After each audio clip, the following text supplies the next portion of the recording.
Good morning. My name is Alicia Ravencroft. My pronouns are she, her. I am a very short trans woman wearing a lot of purple. Welcome to First Unitarian Church, where our mission is to explore the eternal, nurture community, and pursue the common good. We welcome you in your brokenness and your wholeness, no matter who you are, who you have been, or who you are becoming. You are beautiful, and we greet you today with love. I'd like to extend a special welcome to everyone who's watching us on YouTube this morning. Please introduce yourself in the comments and let us know where you're joining us from. If you're in Oklahoma City, what neighborhood are you in? And if you're elsewhere, what city are you in? Welcome to First Unitarian of Oklahoma City, and the prelude will prepare us for worship.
We light our chalice in Midtown Oklahoma City on land that was home to first Americans, including the Apache, Caddo, and Wichita, on land that was taken from the Muskogee and Seminole and other removed and relocated peoples. We light this chalice as a symbol of our sacred time together. The chalice is lit, and in the flames, the memory of our trans and non-binary ancestors do a dance of freedom and liberation, reminding us that we are whole and holy. We are loved beyond all measure, and in our refusal to accept anything less, may we know we are rooted in the infinite divinity, not regulated to the outskirts of the web of existence, but enshrined at its core, enfleshed with stardust and fairy dust, an intentional creation of space where our many gods live.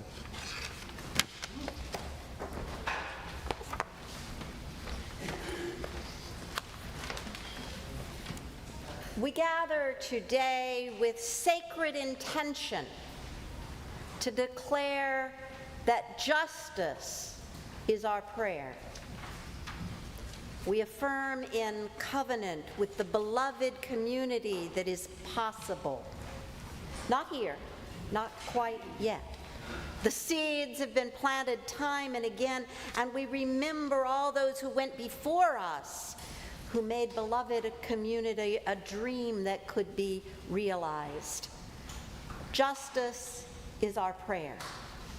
May our time of worship together continue to water the budding trees of our diverse interdependence.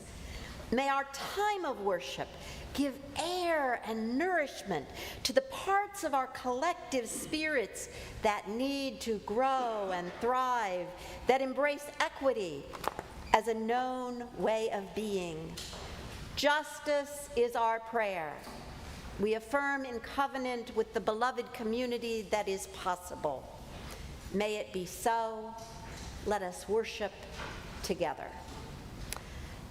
I'm your service leader today, Reverend Jonalu Johnstone, and I am wearing today the stole, the orange and yellow side of the stole that was given to me by this congregation when they installed me in ministry many years ago.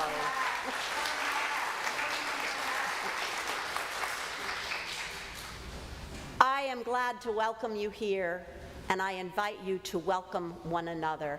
Say hello to somebody you know and somebody you don't know.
There is more love somewhere.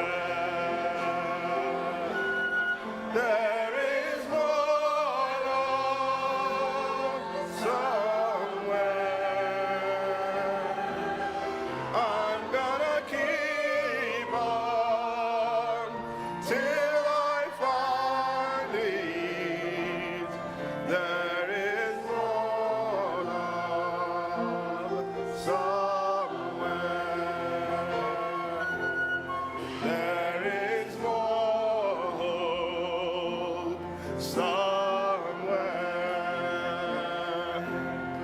There is more hope somewhere. I'm gonna keep on till I find it. There is more hope somewhere. There is more peace. There is more peace. More peace. There is more peace. There is more. You can find more peace everywhere you look. I'm gonna keep on till I find it. There is more peace somewhere. There is more joy. There is more joy somewhere. More joy somewhere. I'm gonna keep on till I find it. Till we find more joy. There is more joy somewhere.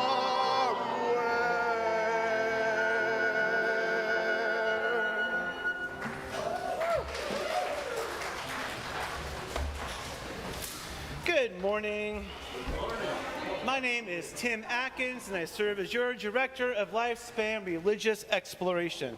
I am wearing rainbow glasses, a blue and pink striped shirt in honor of Trans Day of Remembrance. And this is a story I wrote about 10 years ago when I was on a UU retreat in the mountains of North Carolina. When I was thinking about the election results and what they call us to do, I couldn't help but think of this story, which is called The Umbrella Sanctuary. But before I begin, I want to explain my special umbrella to you. You'll see it's a little heart-shaped rainbow. So I got this heart-shaped rainbow umbrella last year from the Parasol Patrol when they came into town to do a counter-protest against Westboro Baptist Church. The patrol uses umbrellas to block out the messages of hate and keep them from children's eyes. Ever since then, umbrellas have taken on a whole new meaning for me. But our story today. Now, you have two important parts in this story. Whenever I say the word boom, I want you to shout back boom as loud as you can. So let's practice. Boom. All right, that was good. That was good. And there will be times when I say the word sanctuary. Now, when you hear the word sanctuary, I want you to quietly whisper the word sanctuary. So let's try this together. Sanctuary. Perfect. Didn't that sound neat? So once upon a time, there was a little girl just like you who was caught outside in a sudden rainstorm. She ran inside to the nearest store to wait out the rainstorm. Now, as soon as she closed the door, a bright flash and a loud boom of thunder. All right. Just keeping you on your toes. So the little girl knew that she would be stuck in that store for quite a while. She started to look around at some of the different items in the store when the shopkeeper appeared. The shopkeeper was the oldest woman the little girl had ever seen. Her hair was as white as the snow, and her face was all wrinkly. The little girl was brave enough to admit she was a little scared. "Young woman," said the old shopkeep, "can I help you with something?" The little girl pointed outside, too afraid to talk. "Ah," said the old shopkeep, "did you run in here to escape the rain?" The little girl nodded as another loud boom of thunder shook the store. "Well, you can wait here if you'd like in my little sanctuary. We've got a nice sturdy roof over our heads and it will keep you safe and dry." The little girl appreciated the offer, but she really needed to get back outside and continue on her way. The old shopkeep could tell the little girl was hesitating. "Or," continued the shopkeep, "you could head back outside with this." The little old shopkeep went behind the counter, and what do you think she pulled out? That's right, an umbrella. "Take this umbrella," said the old shopkeep.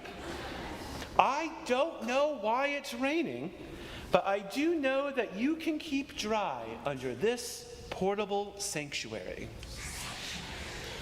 The little girl beamed but stopped in her tracks. "I don't have any money," said the little girl. The old shopkeep waved her off. "No worries. Just be sure to offer the umbrella to someone else when they need it." The little girl accepted the umbrella, headed back outside, opened up the umbrella, and went on her way. The little girl was happy and dry. She started skipping down the street and was perfectly happy when she saw a man wearing a suit, trying to keep dry with a newspaper over his head. Remember what those were, newspapers? She heard another loud boom, and the newspaper began to fall apart under the heavy rain. She skipped over to the man in the suit and held the umbrella up as high as she could. "Thank you," said the man. Remembering the words of the old shopkeep, the little girl told the man, "I don't know why it's raining, but I do know that you can keep dry with me under this portable sanctuary." The man smiled in relief. He'd been having a really bad day. See, he'd been wearing a suit because he was on his way to a job interview. He had been without work for a long time, and he was desperate. He had to walk to the interview because he couldn't afford a car. And when it started to rain, he cursed his luck. He would show up to his really important job interview soaked, and he knew it would make a bad first impression. The little girl spotted her family in the store across the street. "Here," said the little girl, "take this umbrella with you. I see my family right there." "Oh, I couldn't take your umbrella," said the man, feeling guilty. "But no, take it," insisted the little girl. "Just be sure to offer the umbrella to someone else when they need it." The little girl put the umbrella into his hands and then ran off to meet her family. The man couldn't believe how nice the little girl was. He knew he had to hurry, though, because it was almost time for his very important interview. Another boom, of thunder caused him to start running. Well, I can tell you the man got the job he was interviewing for. And soon enough, he was able to buy a few umbrellas of his own.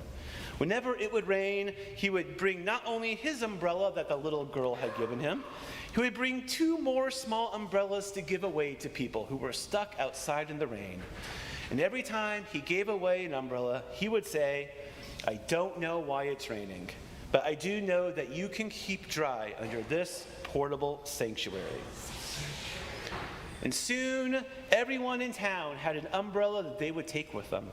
And if the townspeople passed someone without an umbrella, they would give up their own umbrella and pass on the words now known by the entire town: "I don't know why it's raining, but I do know that you can keep dry under this portable sanctuary." So that ends our story. But I feel like in the times we're in the times we've got ahead, we are called to make our church here into a sanctuary, a safe place for people to be loved for who they are. But just like how the girl in the story was able to take the sanctuary with her by using that umbrella, we too can create sanctuary spaces wherever we go. How can we be the safe person in someone's life? How can we create safe places outside in the community and not just inside these hollowed walls? So today, with our Trans Day of Remembrance service, well, it's an especially poignant reminder that people's lives literally depend on the safe places that we can help create. I don't know why it's raining, but you can keep dry under this portable sanctuary. Thank you. I now invite Maureen Harvey for our call to the offering.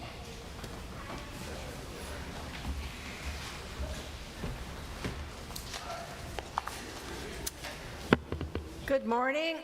My name is Maureen Harvey, and I am the chair of First Unitarian Church's Voice Committee. My pronouns are she, hers, and I'm a short, older white woman with gray hair, and I'm wearing black and gray today. First Unitarian Church was one of the founding institutions when Voice was established over 10 years ago. I'm proud that 1UC is a congregation that pays our dues of 1% of our operating budget every year. As you well know, we live in a city, in a state, in a country corrupted by money, and money buys power.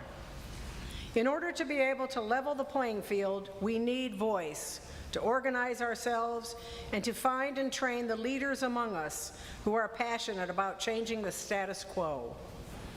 I've noticed that in life, it's impossible to make change unless we can see our way. And to me, Voice provides just that, a path to see our way forward. In December, Carmen McBride and myself will be traveling to San Antonio to take part in a celebration of 50 years of a sister organization, COPS, which stands for Communities Organized for Public Service in San Antonio, Texas, where they have amassed enough power to have a seat at the table when important decisions are made for their city. Here in OKC, Voice has hired a new lead organizer, Emily Bounds, who will start in January. She is coming to us from Tulsa, where she has done impressive work. We have 6 weeks or so to rest up, then the work begins. Always, when Voice comes together for an action, 1UC is always well represented. Sometimes, the majority of the attendees come from our church. So thank you for your support and for walking the walk. And on that note, our Change for Change recipient this month is Voice, so please give generously.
So now is the time in our service where we sing our children, youth, and teachers off to their religious exploration classrooms.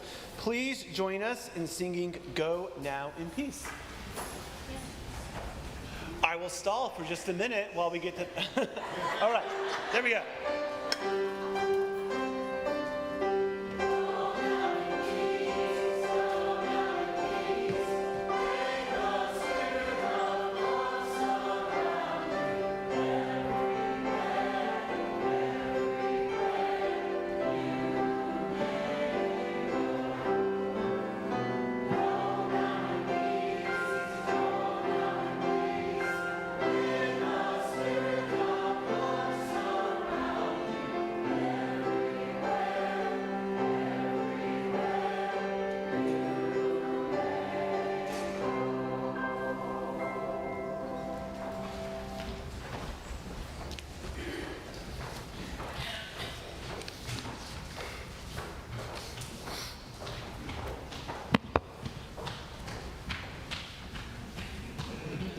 It's a good problem to have, isn't it?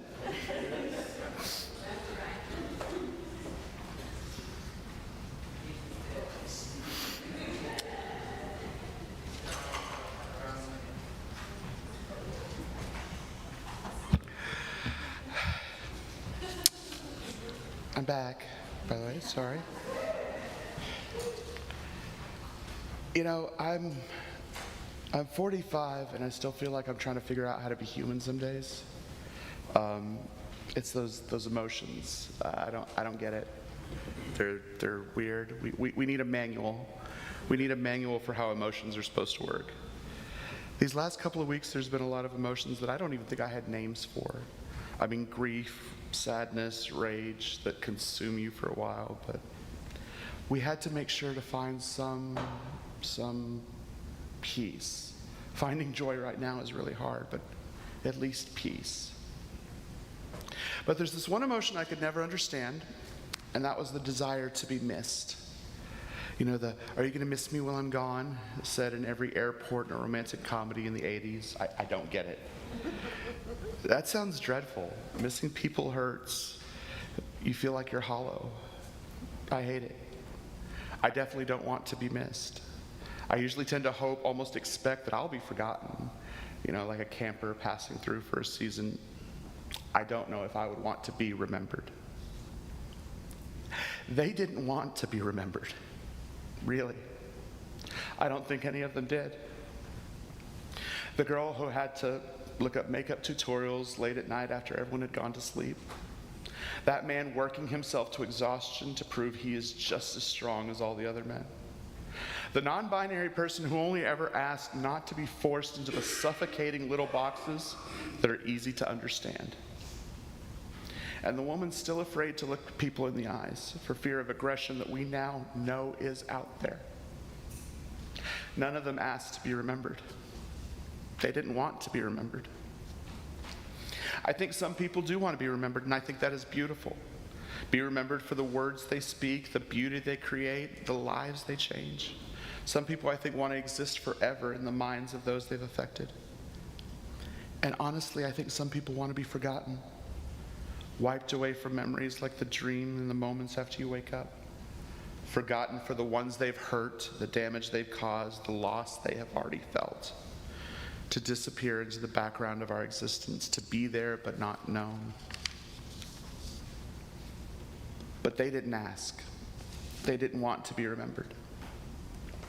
They, the he's the world called she, the hers they swore were him, the theys, the thems, the z's, the its, the ones you couldn't see, the ones they didn't want to exist.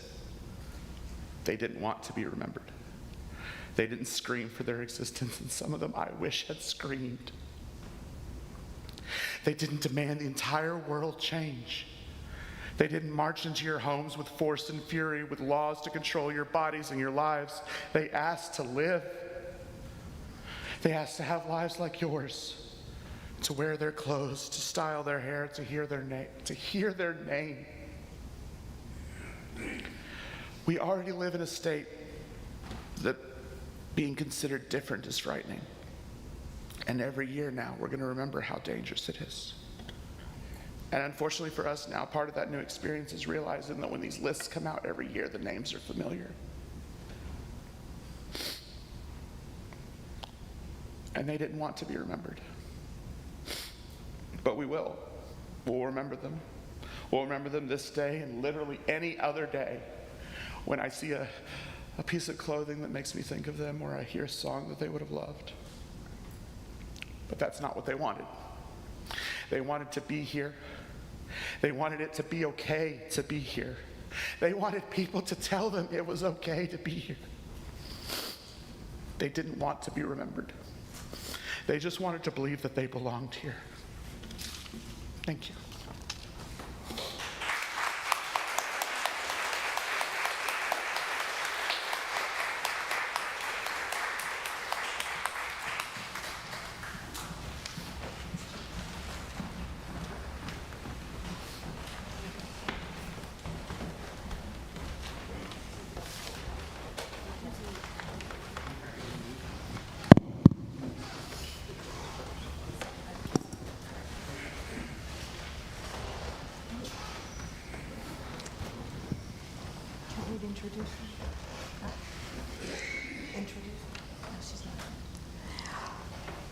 We're going to do a responsive reading that was written by Reverend Amy Brooks for Transgender Day of Remembrance.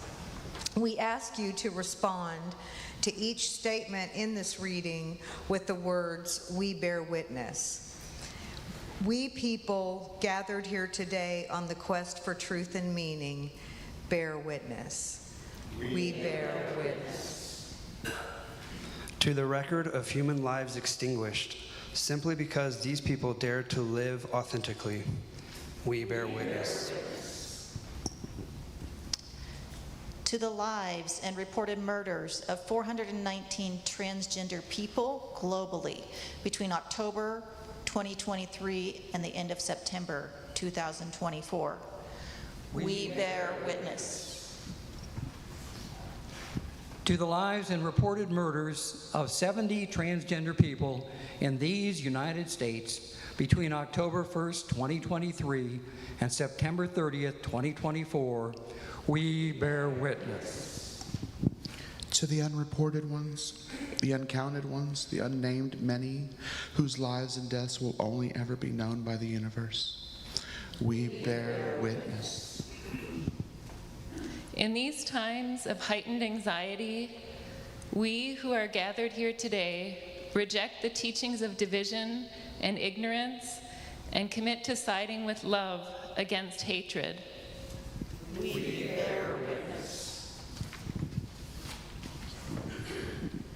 Against closed-minded ideologies that excuse evil acts in the name of religion, we bear witness. Against any administration that seeks to fuel their rise to power by threatening the lives of transgender, genderqueer, and non-binary people, we bear witness. Against systemic power structures that treat transgender, genderqueer, and non-binary people, particularly those who are people of color, as being anything less than human. We bear witness. On this day, we who are queer folk and allies gathered together uphold the first principle that speaks to the inherent worth and dignity of every person. We bear witness. For all of my transgender, genderqueer, non-binary siblings who are gathered among us today, we bear witness. For those who are allied to the cause of protecting our transgender, genderqueer, and non-binary siblings, we bear witness. For those who exist boldly, unapologetically, in public spaces as fully authentic transgender, genderqueer, and non-binary people, we bear witness. we would like to invite you to speak the names of those you wish to hold into the light.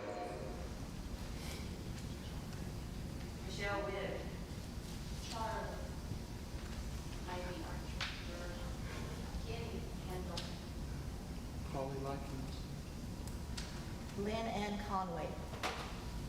Miraxis Medina, Los Angeles, California. Dylan Gurley, Denton, Texas. Dylan Gurley, Denton, Texas. Julie Riebel, ex Benedict.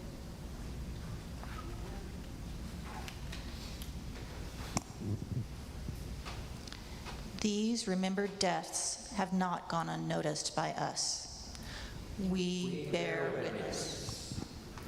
Sacred, transgender, genderqueer, and non-binary lives do not go unnoticed by us. We bear witness.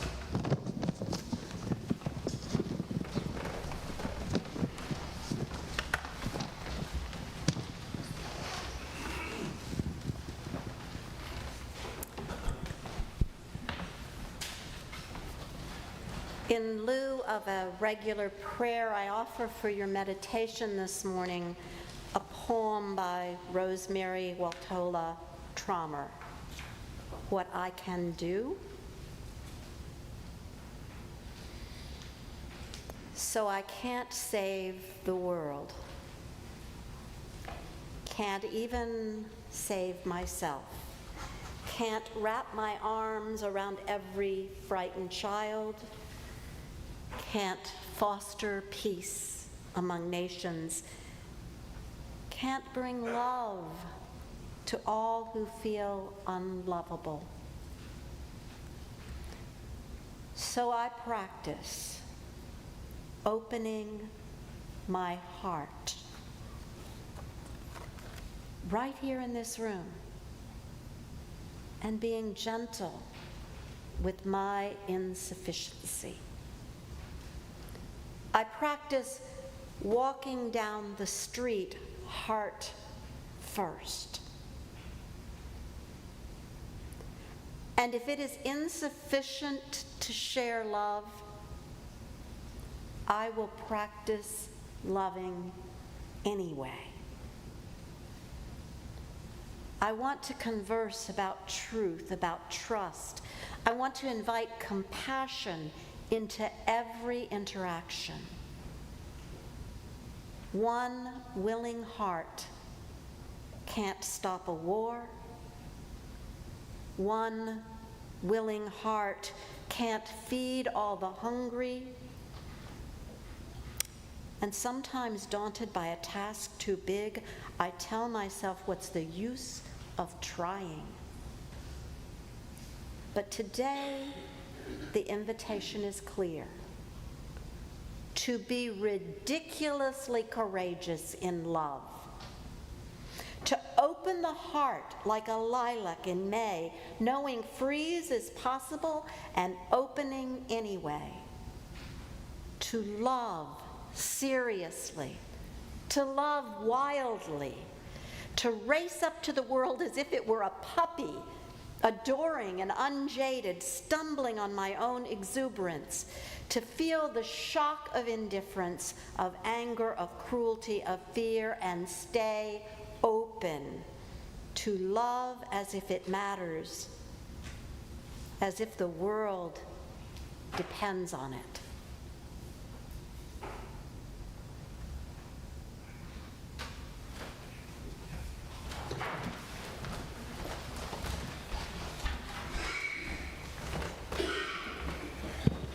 Every week, Reverend Jonalu and I meet to discuss the music that we perform on Sunday. And we decided to select a very popular hymn. We all know it in this congregation. It is in the Teal Hymnal 1053. But because of how simple yet touching that hymn is, I decided it would be fitting to have an arrangement of it.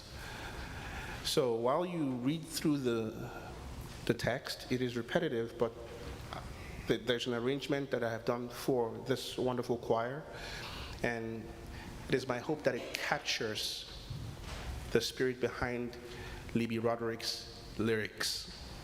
It is for choir and piano and flute improvisations.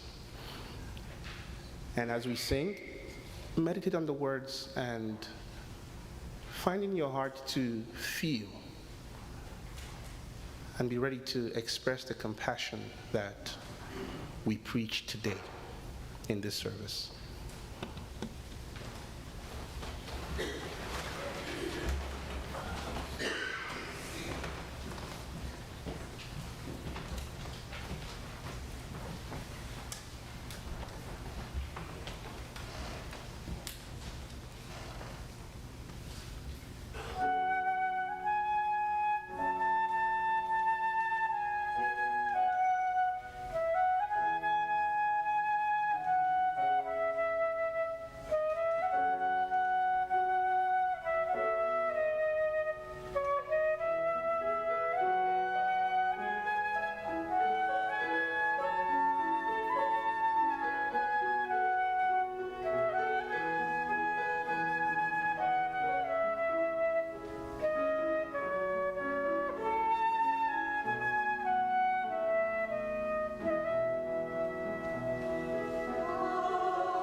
How could anyone? How could anyone? At this moment in history, the American people have been given permission to hate. To hate transgender people, to hate all LGBTIQ+ people, to hate immigrants, especially those who do not have proper documents, but make no mistake, permission has been granted to hate all immigrants, especially if they are brown or black, to hate Jews, to hate Muslims, to hate women. To sum it up, to hate people who are already vulnerable, not those who have power. Heaven no. No one is talking about the increasing hate crimes against rich white men, because that's not happening. And as the pop prophet Taylor Swift says, haters gonna hate, hate, hate. However, it's not as easy as she says to shake, shake, shake it off. Not when that hatred intensifies to harassment, threats, and violence. And we're seeing that already. We have been seeing that. We are seeing it intensify. I won't list traumatic events specifically. Y'all know what I'm talking about. Shiloh Kantz, executive director of Oklahoma Policy Institute, wrote on Wednesday in the Journal Record, "In these times, we must refuse to ignore or excuse these behaviors as just childish behavior, strong opinions, or heated reactions. Hate in any form, whether in a message, a chant, or an action, can never be normalized. Normalization leads to more significant hate." When people in power gang up on others who are vulnerable, and make no mistake, that is what is happening, it is to assert or reassert control, which is the opposite of the moral thing to do. And here I'm going to draw on Catholic social teachings. The preferential option, first developed by liberation theologians from Latin America, and it comes straight from Jesus. "Just as you did it to one of the least of these my siblings, you did it to me." As Gustavo Gutierrez says, to make an option for the poor is to make an option for Jesus. Catholics talk particularly about a preferential option for the poor, that is, in considering any policy or action, what will be the effect on the people who have the least? And I expand it to say, what is the effect on the people who are most marginalized, who have the least power, who have the most to lose? Christians, though many of them seem to reject these particular teachings, might be influenced by the myriad scriptures from the prophets and from Jesus that call people to care for strangers, for foreigners, for widows and orphans, for poor people generally. Liberation theologians go so far as to support that it is God who has a preferential option for the marginalized, that God is on their side more than on anyone else's. And what's more, because God loves people who are marginalized and is on their side, then they are the ones that the rest of us need to center, listen to their stories, and allow them leadership and power. Now, the scriptural arguments may not be as persuasive to Unitarian Universalists. However, the ideas behind them have filtered into many social justice movements, leading us to invite the perspectives of people who are most affected by oppression and injustice. This is not in a charitable spirit, just throwing them a bone, which reinforces the existing hierarchy of power and influence, but in a spirit of working together, championing those who are most oppressed and listening to their voices building the beloved community, loving one another. As Lila Watson famously says, if you have come here to help me, you are wasting your time. But if you have come because your liberation is bound up with mine, then let us work together. Our collective liberation is bound up with the liberation of trans and non-binary people. Our liberation is bound up with all those who are oppressed. They offer us guidance on how to survive because they have survived. They offer us models on how to be our full, authentic selves with courage and conviction. They offer their stories and their truth. Our liberation is bound up together. At the same time as transgender and non-binary people offer us courage, resilience, authenticity, and models for challenging traditional gender roles, they are among the most marginalized and least powerful people in our country.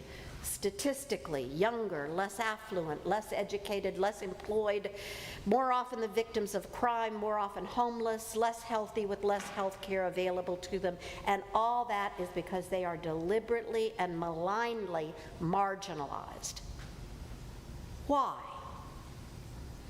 First, and this sounds callous and horrible, but I'm going to say it, because they are a small group of people, a little more than 1% of the population. And autocrats need someone to attack. Any small group of people will do, preferably a group that the majority doesn't understand or identify with, because they don't want them to have a lot of allies who will fight along with them. There is a deeper reason, though, because transgender people with their very existence challenge one of the most strongly held convictions of the right, the delineation and specification of gender roles. According to the religious right and much of the right wing today, strong distinctions must be made between men and women and their characteristics and roles. They don't want me standing up here in the pulpit. Some even say there's no such thing as gender-only sex, only male and female, and there are specific roles. Men are to rule and protect their, note the possessive, women and children. Women are to take care of and cater to the men they are attached to, and to have lots and lots of babies. Remember the German, Kinder, Kutscher, Kitche, children, kitchen, church. Those were the roles for women, and they are the roles that the right wing in this country are bringing back. Look at the rise of the trad wife. These social media influencers glamorize the traditional homemaking role at least as much as women's magazines in the 1950s did. Quoting an anonymous trad wife from TikTok, Satan's grand scheme was to get women out of the home into the workforce. Really? Satan?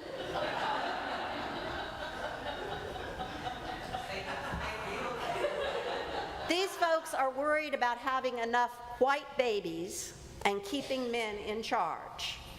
And this is totally contrary to our UU values of equity and justice and pluralism. It is not only transgender people who are under attack, it is anyone who steps outside or challenges traditional gender roles. Transgender people are only the most obvious challenge to those traditional ideas. Back in the 1990s, I heard a presentation by Terry Tafoya. He's a controversial and charismatic psychologist. He said something, though, that really stuck with me and that feels completely true to me.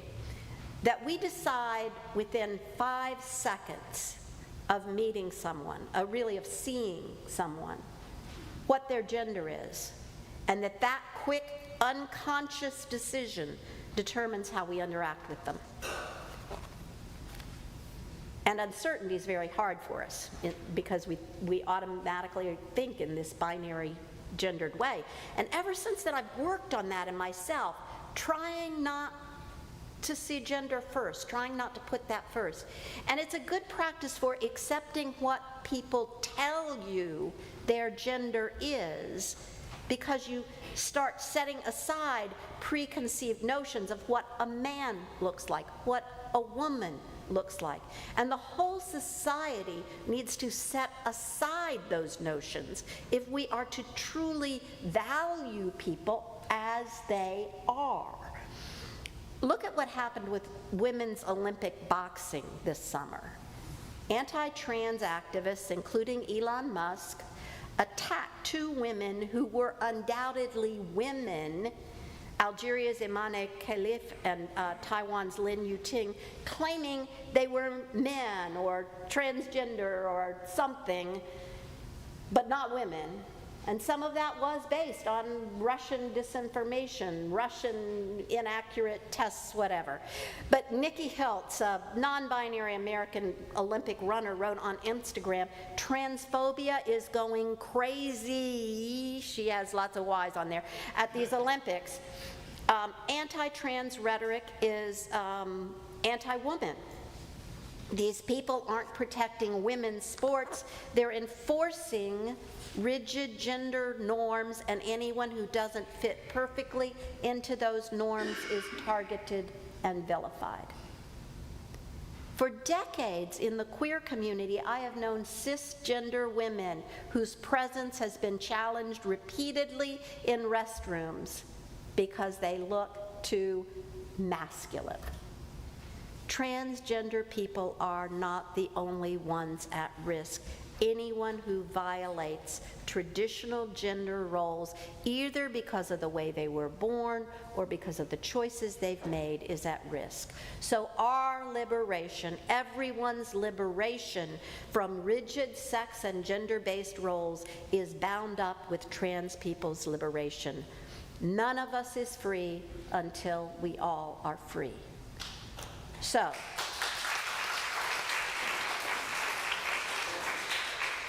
how do we stop this hate? How can we even imagine swinging wide from hate all the way over to compassion? I struggled with this week, wondering how we can engage people who are filled with hate, wondering why I made that a title for this sermon. I have faced people like members of the Westboro Baptist Church, and I have sat in legislative testimony where I've heard that queer people should be literally stoned.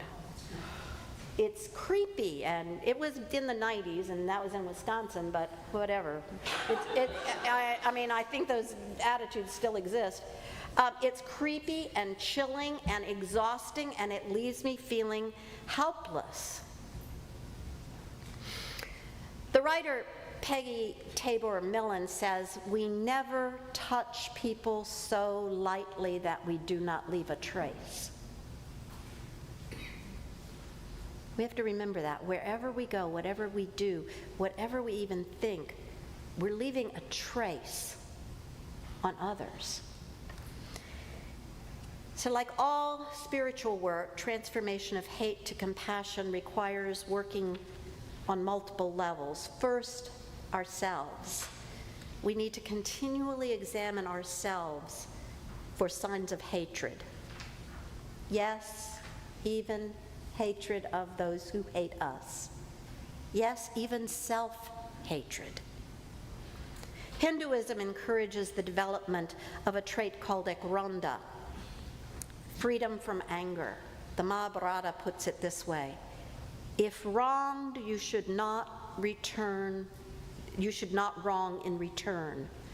One's anger, if not subdued, burns one's own self. If subdued, it procures the virtues of the doers of good acts. You should never give pain to others by cruel words. Never defeat your enemies by despicable means. Never utter sinful and burning words as may give pain to others. This is challenging challenging, deeply spiritual work. It's not about repressing anger and hate, but recognizing them, even when they're justified, and breaking the cycle.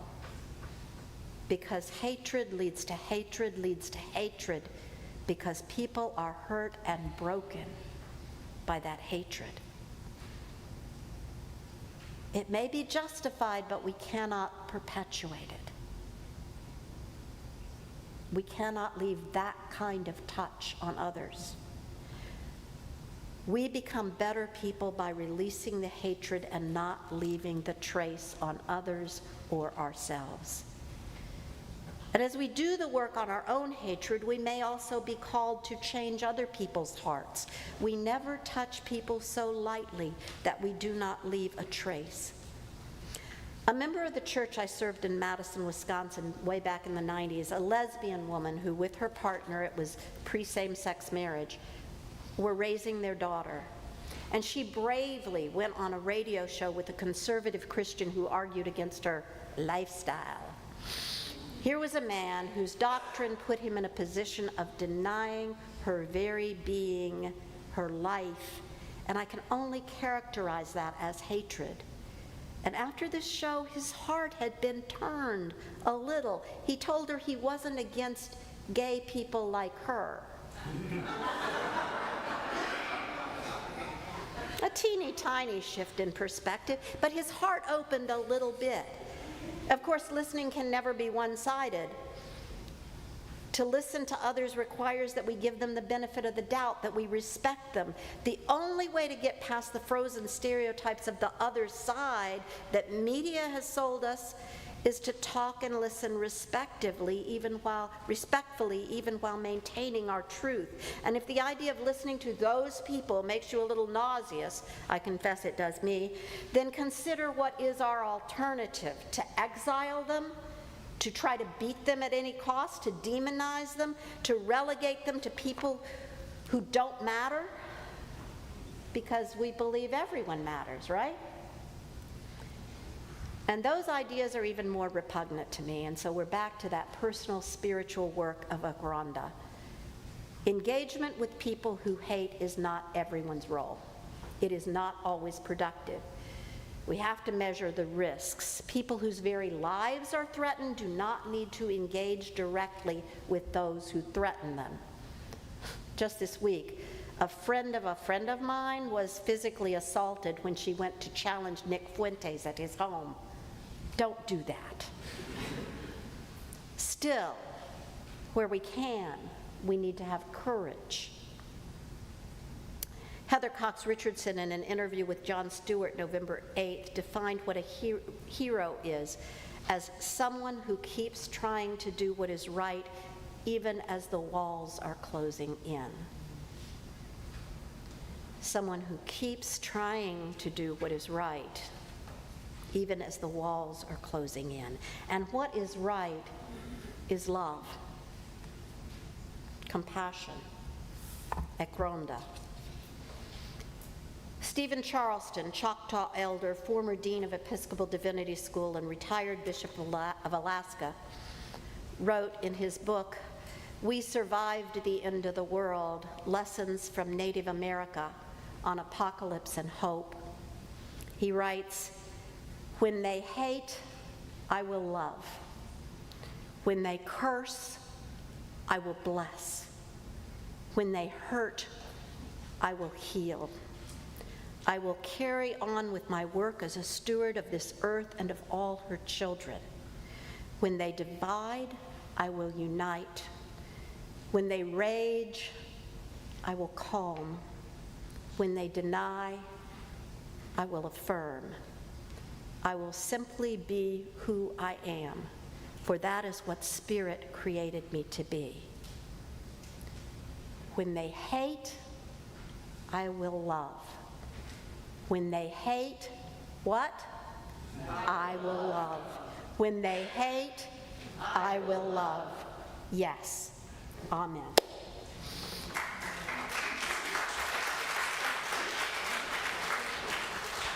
Our hymn is number 108. My life flows on in endless song.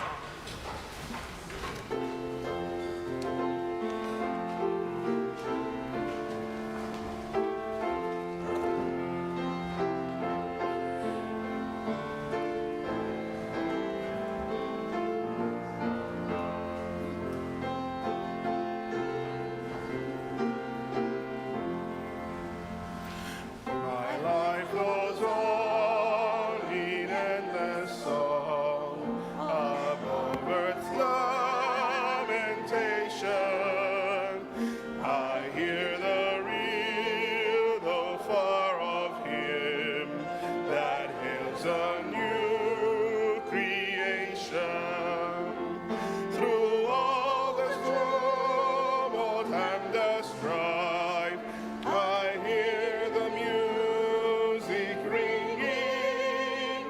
It sounds an echo in my soul. How can I keep from singing? What though the tempest round me roars? I know the truth is liveth. What though the darkness round me close? Songs in the night it giveth. No storm can shake my inmost calm, while to the rock I'm clinging. Since love prevails in heaven and earth, how can I keep from singing? When tyrants tremble as they hear the bells of freedom ringing, when friends rejoice both far and near, how can I keep from singing? To prison cell and dungeon vile, our thoughts to them are winging. When friends by shame are undefiled, how can I keep from singing?